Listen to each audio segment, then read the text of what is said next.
আমাদের এই সিনেমাটি এই ইন্টারন্যাশনাল ফিল্ম ফেস্টিভ্যালে চান্স পেয়েছে। এটি হচ্ছে বেহুলা দরদি নামে সিনেমাটি।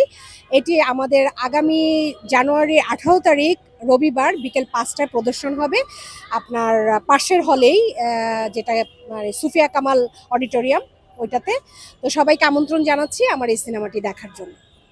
চতুর্বিংশ ইন্টারন্যাশনাল ফিল্ম ফেস্টিভ্যাল ঢাকার আমার একটি ফিল্ম ওপিটি বায়োস্কোপ ক্যাটাগরিতে প্রদর্শিত হবে আগামী 18ই জানুয়ারি বিকাল 5টায়।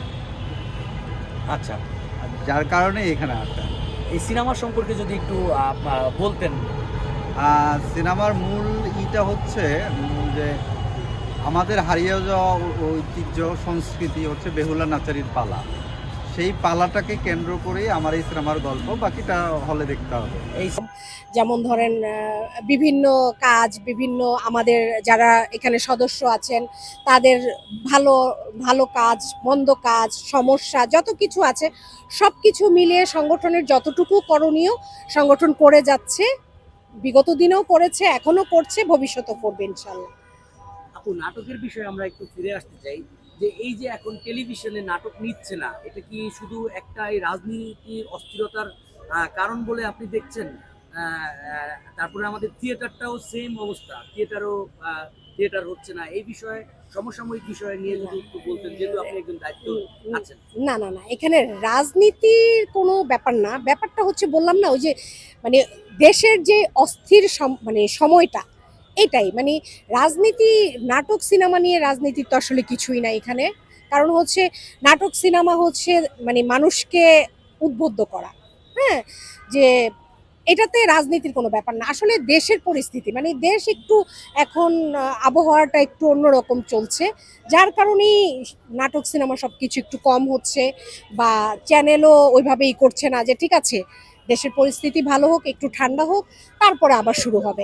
এটা নিয়ে আসলে রাজনীতির কোনো ব্যাপার নেই। এই যে আপনারা যারা সিনিয়র অভিনেতা অভিনেত্রীরা আছেন, আপনারা মাসে 20 দিন, 25 দিন, 28 দিনও কাজ করেছেন, আমরা দেখেছি। এখন এটা সার্ভাইভ করা কি, এই যে এত কলা কৌশলী থেকে শুরু করে সবার কি এটা কষ্ট হয়ে যাচ্ছে না?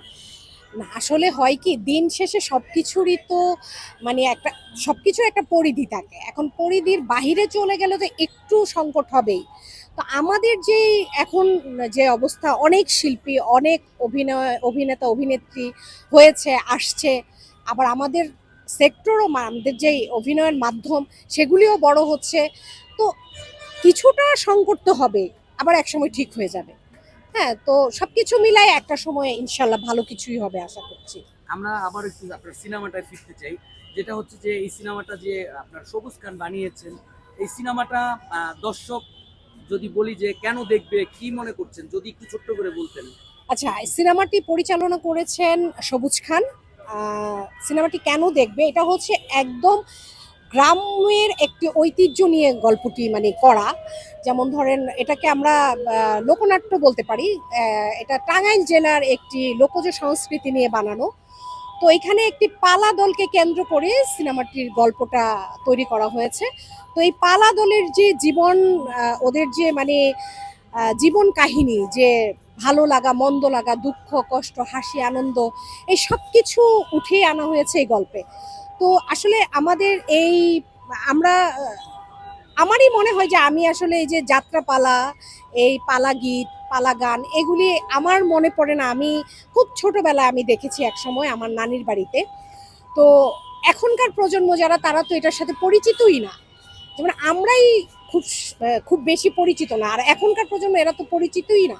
তো আমার কাছে মনে হয় যে এই গল্পটা দেখলে, এই সিনেমাটা দেখলে এখনকার যে প্রজন্মটা আছে তারা এটা সম্পর্কে কিছুটা হলেও ধারণা নিতে পারবে যে হ্যাঁ, একটি সময় আমাদের দেশে এই সংস্কৃতিটা ছিল। এবং তারা যে এইভাবে ধরেন যে কোনো একটা অকেশনে, আমরা যেমন এখন ঈদ উৎসব করি, বিয়ের অনুষ্ঠান, বিভিন্ন জায়গাতে গিয়ে ওরা এই পালাটা করে থাকে। মানে একটা যেমন ধরেন যে একটা ইয়াকে কেন্দ্র করে ওরা ওই গীতিনাট্যটা করে। যেমন আমাদের এটা হচ্ছে বেহুলাকে কেন্দ্র করে, মানে ওই পালা দলটা বেহুলার গল্পটাকে তুলে ধরে আর কি, নেচে গেয়ে।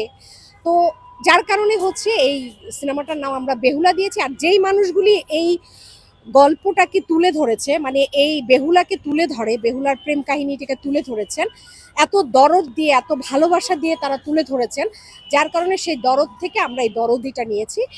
আর এই জন্যে এই সিনেমাটার নাম বেহুলা দরদি হয়েছে। দর্শকদের উদ্দেশ্যে সর্বশেষ যদি কিছু বলতে চান। আর এই সিনেমাতে বেশ কিছু আর্টিস্ট মানে অভিনেতা অভিনেত্রীরা অভিনয় করেছেন, তার মধ্যে ফজলুর রহমান বাবু, আমি সূচনা শিকদার এবং সেলজুক তারেক, তারপরে হচ্ছে আপনার আলমগীর হোসেন, রেশমি আহমেদ, তারপরে হাসিমুন, শেখ মেরাজুল ইসলাম, স্নিগ্ধা হোসেন, এরকম অনেক অনেক শিল্পী এখানে কাজ করেছেন। আমার কাছে মনে হয় যে সিনেমাটা আপনারা দেখলে ভালো লাগবে।